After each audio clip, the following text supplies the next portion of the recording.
উপস্থিত সুদীগুরু বৈষ্ণব মণ্ডলী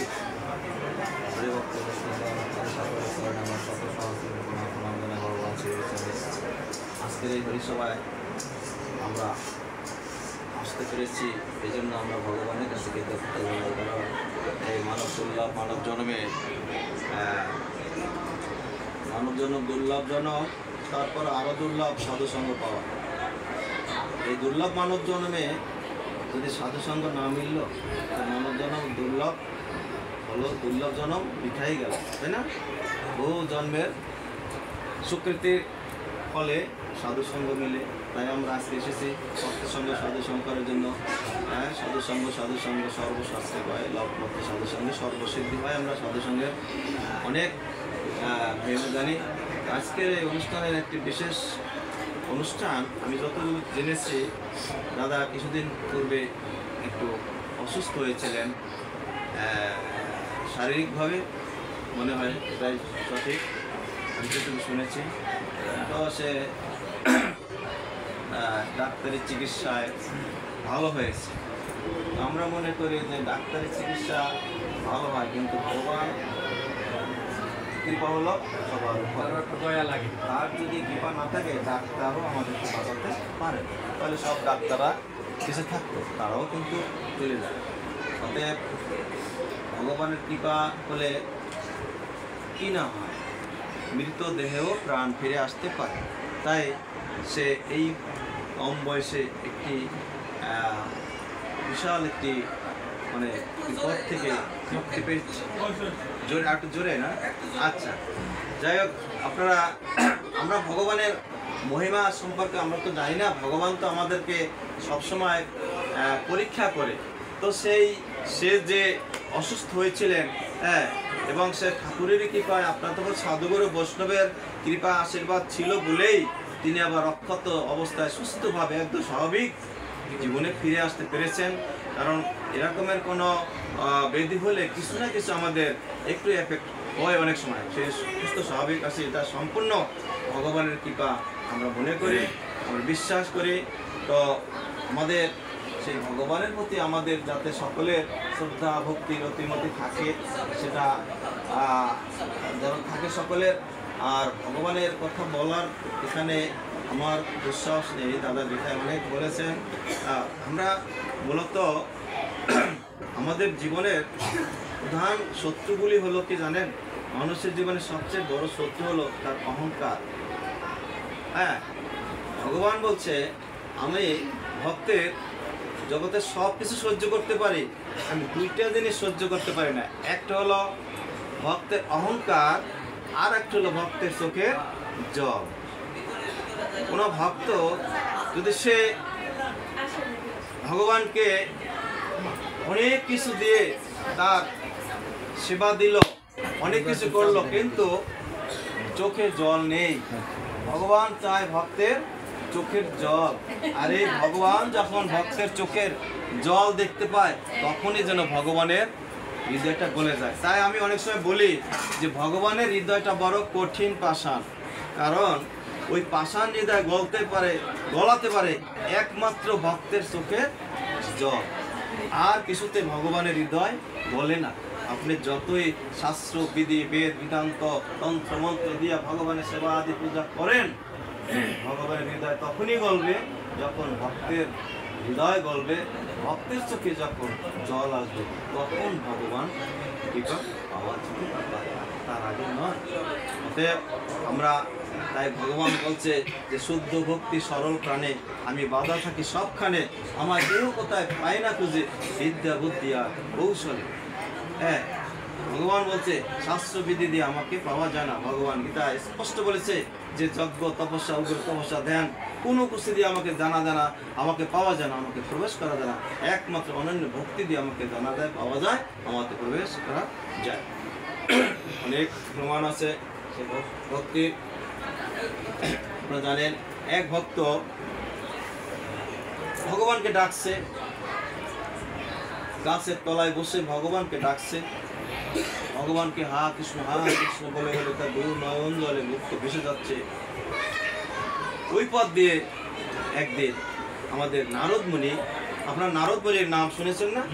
আচ্ছা, নারদ, প্রহ্লাদ, ধ্রুব, এরা কিন্তু সবাই খুব ছোট বয়সে ভগবানের কৃপা পেয়েছেন।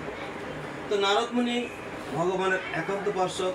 এই নারদ মুনির অনেক কাহিনী আছে, অনেক ঘটনা আছে, তো আমি সংক্ষেপে এইটুকু একটু বলবো। নারদ মুনি যাচ্ছেন বৈকুণ্ঠে। উনি কিন্তু সবসময় বৈকুণ্ঠে যেতে পারতেন, ভগবানের সঙ্গে সবসময় যোগাযোগ করতে পারতেন যে কোনো সময়।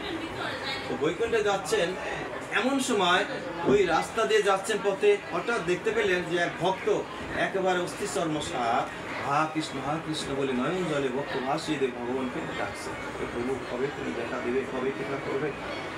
ওখান থেকে নারদ মুনি যাচ্ছে, তখন ওই ভক্ত বলছে, হে নারদ ঠাকুর, আপনি তো বৈকুণ্ঠে নারায়ণের কাছে যাচ্ছেন, তো নারায়ণকে একটু জিজ্ঞাসা করবেন যে ভগবান আমাকে কবে কৃপা করবেন, আপনি একটু জিজ্ঞাসা করবেন। তাই হোক, নারদ মুনি বৈকুণ্ঠে চলে গেলেন। যাওয়ার পরে ভগবান নারায়ণের কাছে তার এই মর্তের খবরাখবর সব জানালেন। এক পর্যায়ে বললেন, প্রভু একটি কথা তো ভুলে গেলাম, যে আমি আসার পথে তোমার একজন ভক্ত, একেবারে অনুগত ভক্ত তোমার, হ্যাঁ, শুধু চোখের জল ভাসিয়ে তোমাকে ডাকছে। সে জানতে চেয়েছে তুমি তাকে কবে কৃপা করবে।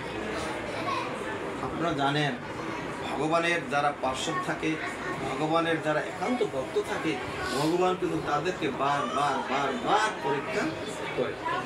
এই পরীক্ষা থেকে নারদ রেহাই পায় না, হনুমানও রেহাই পায় না, এরা সবাই, অর্জুনের রেহাই পায় না, সবাই পরীক্ষায় অবতীর্ণ হতেছে।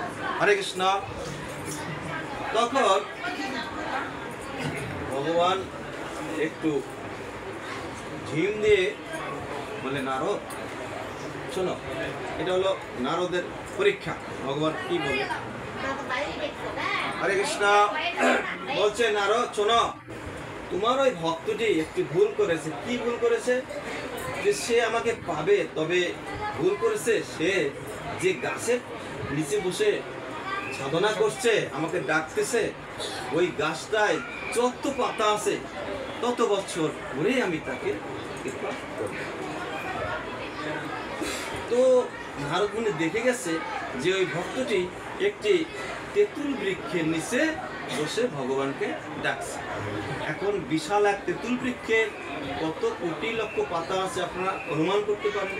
তো নারদ মুনি এই কথাটা শুনে মুখটা কালো হয়ে গেল, যে ভক্ত এত কষ্ট করে ডাকছে, আর তাকে না এত কষ্ট করে তাকে আরো ডাকতে হবে, তার কাছে একটি ভালো লাগলো না। যাই হোক, নারায়ণের কথা শুনে চলে গেলেন। উনি যেতে যেতে ওই ভক্তের পথ দিয়ে যাওয়ার সময় ভক্ত দাঁড়িয়ে আছে, নারদ মুনি তুমি আসছো? হ্যাঁ বলো তো, প্রভু কেমন আছে? হ্যাঁ প্রভু ভালো আছে। তা বলো, আমাকে প্রভু কৃপা করবে? নারদ চুপ করে আছে। এমন ভক্ত কি বলে এই কথাটা বলে? দেখেন, নারদ মুনি বলছে, শোনো সাধু, তুমি তো একটা ভুল করছো। কি? তো তুমি ভুল করছো, তুমি যেখানে বসে ভগবানকে ডাকছো, সাধনা করছো, এই বৃক্ষটার নিচে না বসে তুমি যদি একটা বড় বড় পাতাওয়ালা বৃক্ষের নিচে বসে ভগবানকে ডাকতে, তাহলে তুমি ভগবানকে তাড়াতাড়ি কৃপা পেতে। কিন্তু তুমি ভুল করে একটি তেঁতুল বৃক্ষে যত কোটি পাতা আছে কত কোটি বছর পরে তোমাকে ভগবান কৃপা করবে। এই কথা শোনার সঙ্গে সঙ্গে ভক্ত লাভ দিয়ে উঠে বলছে, নৃত্য করতে শুরু করেছে, তাহলে ভগবান আমাকে কৃপা করবে, ভগবান আমাকে কৃপা করবে, এই আনন্দে নৃত্য করতে শুরু করেছে, যেহেতু ভগবানের কথা কৃপা করবে। নারদ মুনি চেয়ে দেখলো যে কি বেকুব নাকি, সে আনন্দে নাচতেছে, কত কোটি জনম ওখানে আর বসে থাকতে হবে তার খেয়াল নেই, তারপর আনন্দে নাচতেছে। নারদ মুনির কথা বলে ও হাঁটা শুরু করছে, নাচতেছে। এখন নারদ মুনি কিছু দূর গিয়ে আবার ফিরে তাকিয়ে দেখে যে ওই লোকের সামনে ভগবান স্বয়ং দাঁড়িয়ে আছে। ভগবান চলে আসছে বৈকুণ্ঠ থেকে ভক্তকে দেখা দেওয়ার জন্য। আয়েশা বলছে, ভক্ত চরণে পড়ছে। ভগবান বলছে, ভক্ত তোমার স্থান আমার চরণে নয়, তোমার স্থান আমার পক্ষে। আমি যে আর সইতে পারি না, তোমার মতো ভক্তের পরশ পাওয়ার জন্য আমি বৈকুণ্ঠে চলে আসছি। আয় আয় ভক্ত আমার, ভক্তি আয়। ভারতমণি চেয়ে দেখে যে ভগবান ভক্তের সামনে দাঁড়িয়ে আছে, ভক্তটা হরে কৃষ্ণ। ভগবানের প্রতি যার বিশ্বাস, সে ভগবান বেশি করে থাকে না। এই কথা জেনে রাখবে। ভগবান গীতায় বলছে যে সাকার নিরাকারে দুটো কথা আছে, তাই সাকার আর নিরাকার। ভগবান বলছে, অর্জুন প্রশ্ন করছে, প্রভু এই সাকার নিরাকার কোন উপাসনা শ্রেষ্ঠ?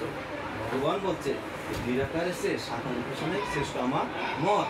হ্যাঁ, অতএব নিরাকার উপাসনা করে আমার পাবে অনেক কষ্টে ক্লেশে, কিন্তু সাকারে খুব তাড়াতাড়ি পাওয়া যায়।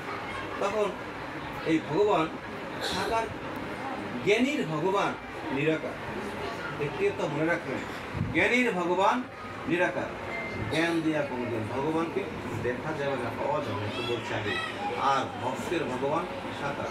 ভক্তের ভগবান যে কোনো সময় ভক্তি জোরে তার কাছে এসে থাকে। তাই ভক্তির কারণে ভগবান আর বৈকুণ্ঠে থাকতে পারে না, চলে আসছে ভক্তকে দেখা দেওয়ার জন্য, ভক্তের সঙ্গ করার জন্য। ভগবান সবসময় ভক্তের সঙ্গ চায়, ভগবান সবসময় ভক্তের সেবা করতে চায়। হরে কৃষ্ণ। আজকের এই স্বল্প পরিসরে একটা সময়, ক্ষুদ্র সময় তো আর আলোমান প্রায় 8:30 দিকে এসে গেছে কীর্তন সঙ্গ। তো যাই হোক, হরিকথা ভাগবতী কথা